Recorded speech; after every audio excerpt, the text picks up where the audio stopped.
Hello mga kababayan, greetings po sa inyong lahat, no? Saan man kayo naroon, narinawa sa mga oras na ito, kayo ay nasa mabuting kalagayan. Okay, all right. Oh, by the way, I would like to extend our appreciation po natin, no? Sa ating mga viewers, sa ating mga subscribers, no? At palaging nagpapalo at sumusunod po sa ating mga videos ng ating channel, no? Maraming pong salamat sa inyo, particularly those na hindi po natin na-acknowledge yung kanilang mga super chats, no? O yung chat nila, no? Pasensya na po kayo because if you will notice, pag ako'y lalo na kung naka-live po tayo, no? Naka-focus po tayo doon sa mga tanong ninyo, how to answers those questions to the best of our ability as fast as possible within our time frame. Kaya kadalasan po hindi po natin napapansin ang inyong mga super chats o mga chats kung tawagin nila. Actually po, hindi ko po masyadong kabisado yon, okay? My purpose here is just to impart whatever information, legal information that may be helpful, no, sa ating mga kababayan. Okay. O sa mga baguhan pa lang ha, ito pong muli si Atty. Rogelio Wong ng Batas Pinoy. Ang ating pong channel ay isa pong legal aid public service program na inyong lingkod in collaboration with the Integrated Bar of the Philippines, Manila Port Chapter. Paalala lang po ang ating pong napag-usapan dito ha. Huwag po niyong maituring isang legal opinion bagkos consider our discussion for academic and information purposes only. And if you have compelling legal issues, always consult your lawyer in the community. Okay. Ayun po. Oh, by the way, bago tayo magpatuloy, I would like to extend our yung concern po natin, no, sa ongoing conflict po diyan sa Israel, no, at saka between the Israelites and the Palestinians, particularly yung mga Hamas po diyan sa Gaza Strip, no. At alam na po natin sa mga balita, may mga kababayan na po tayo na mga nasawi, no, nasaktan, no, at nadi-displace yung kanilang buhay. Kahit marami na pong mga casualties, no, from the Israelite side tsaka sa mga Palestinian side, particularly yung mga bata, mga pamilya uh, na wasak ang kanilang bahay at tsaka namatay po, no, nasaktan, ay kawawa naman po, no, in the name of humanity. Sana po matapos na po ang sighalot nito and once for all matapos na at magkaroon po tayo ng peace dyan at people can move on. Okay? So, okay, let's proceed now, no, sa ating main topic nito, which is actually, nabasa ninyo sa ating title, no, ay yung usapin na yung bang naman ng lupa ng asawa. No? Kanino ba mapupunta ito kung sakaling mamatay yung asawa na pinagmanahan? So, may katanungan po dito, no? Una po, bago natin sagutin yan, no? As a rule yan na ang pinagbabasya natin, kailan ba kinasal yung mag-asawa? Okay. Ngayon, kung sila ay kinasal noong August 3, 1988 and onward, noong effective na ang family code, okay? Ang sinasabi ng batas dito ay anumang pagmamay-ari o ari-arian sa pagkabinata o pagkadalaga ng sino man sa kanila during the time na sila ay kinakasal. Ang mga ito, kasama na yung naman ng property, ay magiging bahagi ng kanilang absolute community property. So yan po ang ating tandaan yan. Ibig sabihin yan, ay magiging co-owners na sila kung tutuusin doon sa mga properties na yan. Okay? So obviously, ay pag namatay si yung nakatanggap ng mana, of course, mapupunta ito kalahati ito mapupunta dun sa surviving spouse at yung kalahati naman ay magiging legitimate, no, ng namatay at ito'y paghati-hatian ng mga compulsory heirs nila, mga anak at kasama pa rin yung surviving spouse. Okay?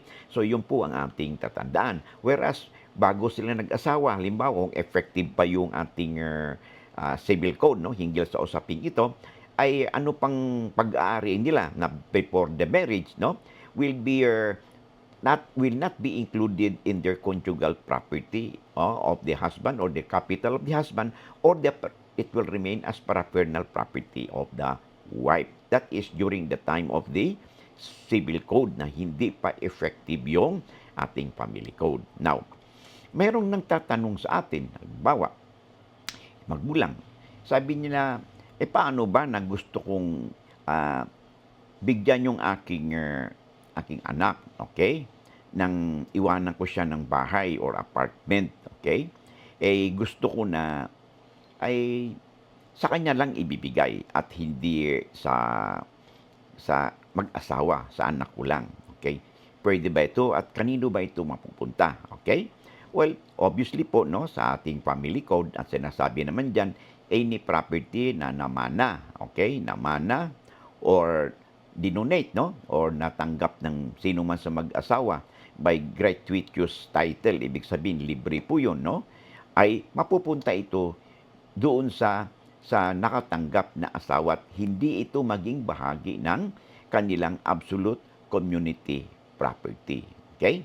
So, yun po ang ating tatandaan. So, pag sa ganyan, okay, maaaring tatandaan po natin sa ganitong situation kasi, okay, hindi nga maging kasama sa kanilang absolute community property yung dinonate ninyo, but let's bear in mind na yung asawa po, okay, bawat sino man sa kanila ay considered po na compulsory heir po ng ang sino man sa kanila kasi asawa po yan. Pag sinabing compulsory heirs, sa ayaw at sa gusto natin, okay, ang maging tagapagmana po ay yung asawa at saka yung mga anak, okay? So, mayroon pa ring mana yung surviving spouse, although hindi sa computation ng mana ay hindi makasama yung naman ng property doon sa kanilang absolute community property. Ang mangyayari lang dyan, okay, pag namatay, ay hahatiin yung properties na napundar nila, yung kalahati